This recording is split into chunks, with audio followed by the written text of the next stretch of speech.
overview of the global context of asylum, and then was going to sort of come in and talk about it from the point of view of what people seeking asylum actually want people to be doing in order for it to get better and in order for it to change and become something that is not the terrible problems that people are facing at this time.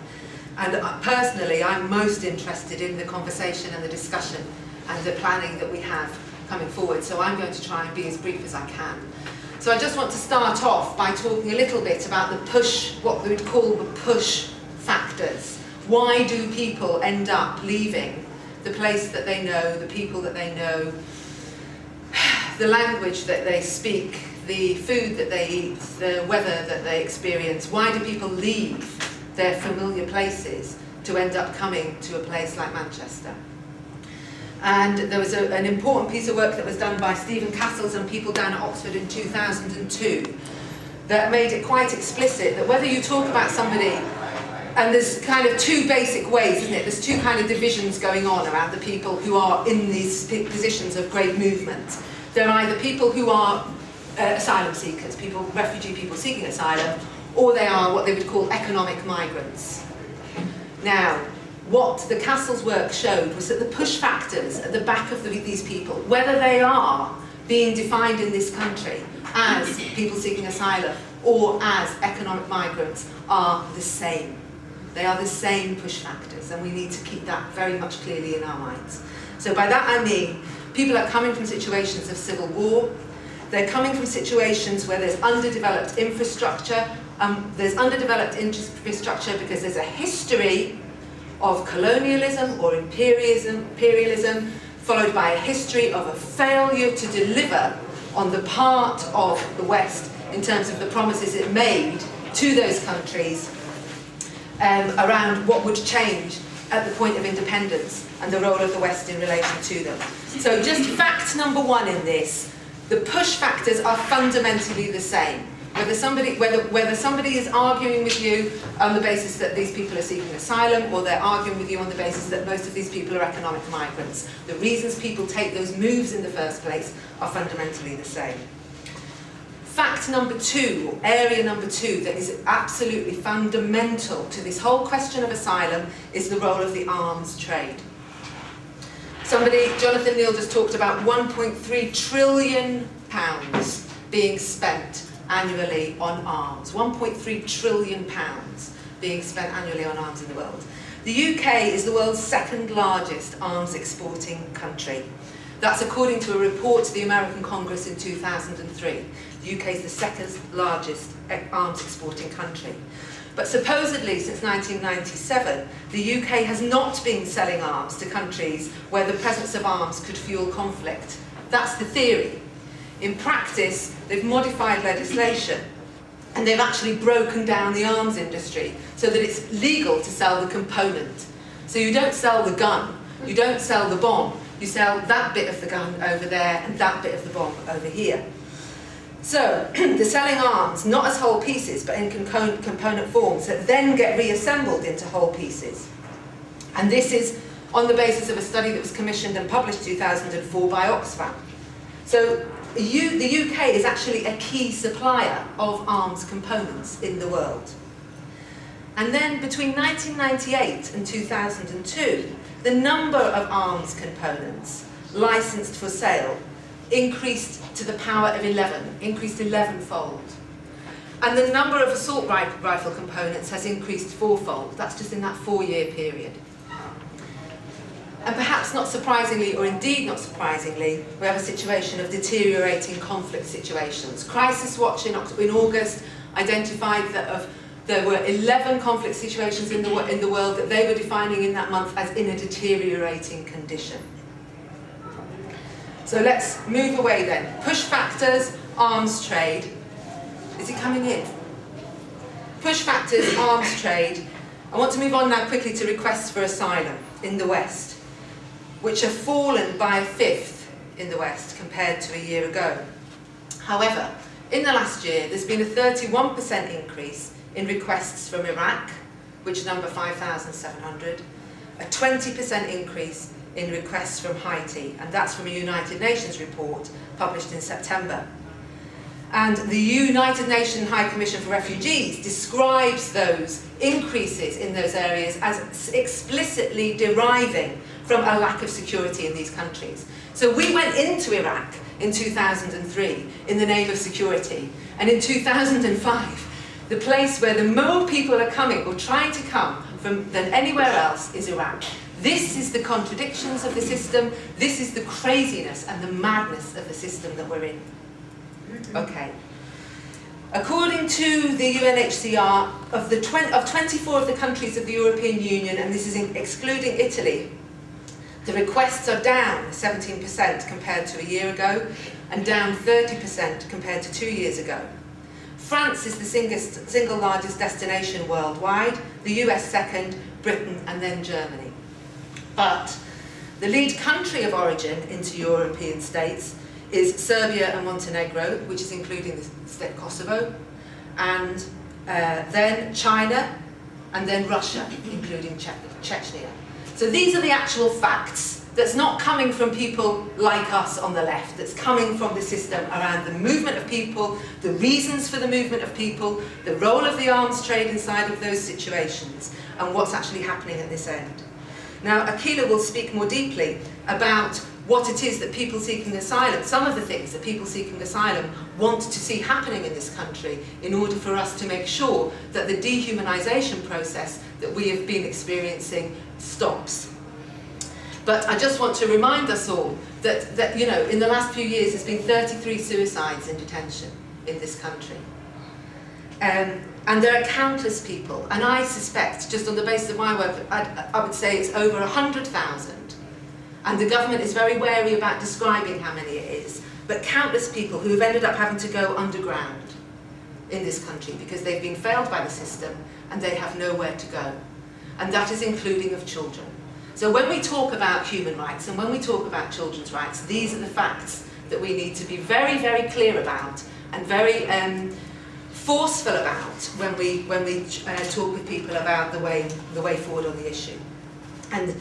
And in terms of the destitution issue, I'm very, very happy to see that a conference has been called in Manchester on December the 3rd by Church Action on Poverty and another church-based organisation on destitution.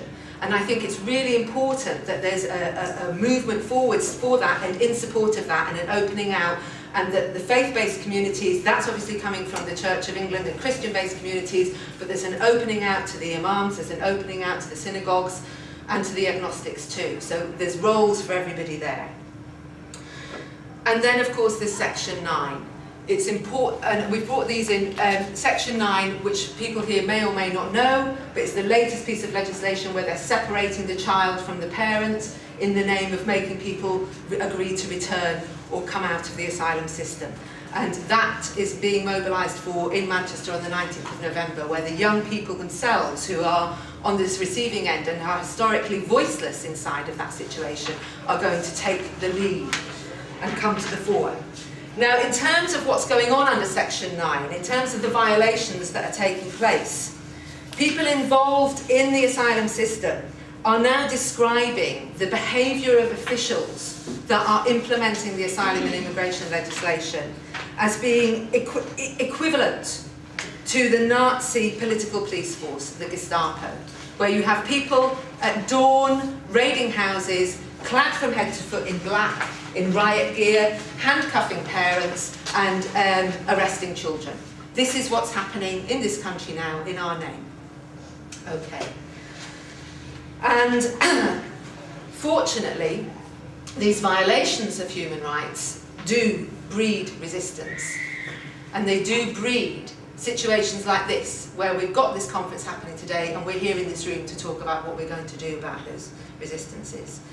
Because briefly it came through from the main meeting about the way in which people seeking asylum have been dehumanised, and the way in which that process of dehumanisation that's gone on over a period of years has now been capitalised upon in order to move us through into the demonisation of Muslim people.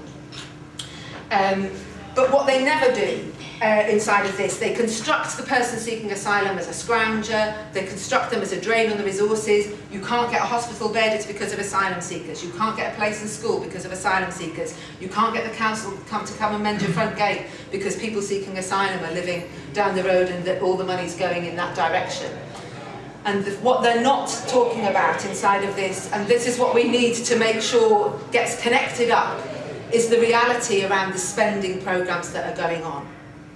They're not talking at all about the role of the multinationals inside of the squeezing out of ordinary people in this country and around the world. They're not talking about the £270 billion of tax avoidance that is recorded as taking place on an annual basis by multinationals around the world. £270 billion. An article in the September Guardian from Campbell talked about offshore companies being formed at a rate of 150,000 per year. That there were 25 tax havens in 1970 compared to 63 now. And half of the tax havens that now exist were former British protectorates or colonies. So the history of imperialism and the role of that imperialism inside of the presence of people here runs very, very deep inside of the management of the economic processes that are going on inside of global capitalism today. They're estimating that there's between 45 and 150 billion pounds per annum tax avoidance in Britain alone. And then Mr. Christensen, the former economic advisor to the Jersey government, who also worked at the Department of Overseas Development and with Oxfam, has been reported as saying these tax havens are locked into desperate competition. They like to suggest that they oil the wheels of global capital, but there is no case for that. What has happened is that tax havens transfer the burden of tax away from capital and towards labour and the consumer. And inside of the issue to do with asylum, we must be very bold about drawing the links between the reality of what's happening on the ground and the reality of the way in which multinational capital is operating at the international level and making those excuses for the human rights violations on the ground. So the resistance has to be bound up with a command of the facts and the ability to communicate those facts. Because post 7/7, post July the 7th bombings, this right in this country, as we've heard about already, is being violated in very fundamental and important ways. I said in that meeting, the headline express, bombers were all sponging asylum seekers. It says it all in terms of the nexus and the crossover in people's heads between the war on terror and the systems of asylum. Okay, but what does that historical coverage do? It does create a groundswell of support, or it's seeking to create a groundswell of support for exceptional powers to be used to combat these terror threats. And the shoot-to-kill policy, for example, has prompted the question, which I don't know the answer to. I don't believe the answer has been offered yet. When was it introduced? And why was there no debate in Parliament? At the same time, post 7/7, the proposal has come forward that internet sites and bookshops be shut down. Now, in the age of the internet, it's actually nonsense to talk about trying to stop the ban on free speech, because the technological advances are such that that's not viable. But the principle of shutting down bookshops, the principle of shutting down internet sites, where would that end? A little while ago, I was reading the book by Anatoly Babiar, which is about a massacre in the Kiev by the Germans when they entered Kiev during the Second World War. And he's talking about his memory of his mum, talking to him when he was a child, and his mum saying to him, at the point where you hear anybody deciding or suggesting that the way forward is to start burning books, let that be your alarm bell, let that be the flare going up for you. And the flare has gone up. Okay. And just one other thing around that, which I didn't know about until very recently, and this is about the necessity for us to ensure that history does not repeat itself again. One of the groups that were targeted in the Holocaust were black people who'd come from the colonies of Africa and who ended up in the concentration camps of the Weimar Republic. So these historical phenomenon can repeat, and what we've got to do is draw the lessons out of this history. 2 years ago, Labour cited the need to outright the right on the question of asylum and immigration within their party political positioning.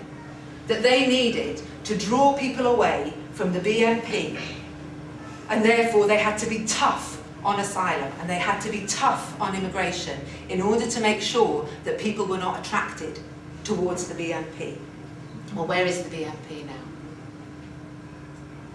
So what's the excuse? What's the account for their policy now? And how do we respond to the lawmaking that they are using to justify what they're doing to people seeking asylum? And I just want to finish with something that was said recently by Gratan Puxon, who is the chair of the European Roma Federation. And he's talking, it's an obituary that he wrote about Simon Wiesenthal, who was a hunter of Nazi war criminals. And he says, his successors, this is Simon Wiesenthal's successors, say they will continue to investigate Nazi war crimes and have 380 suspects on their list. Never forgetting Simon Wiesenthal's example, he goes on to say, let us root out all those who today promote racial hatred and terror against other people, especially where their deeds are masked by the veil of law.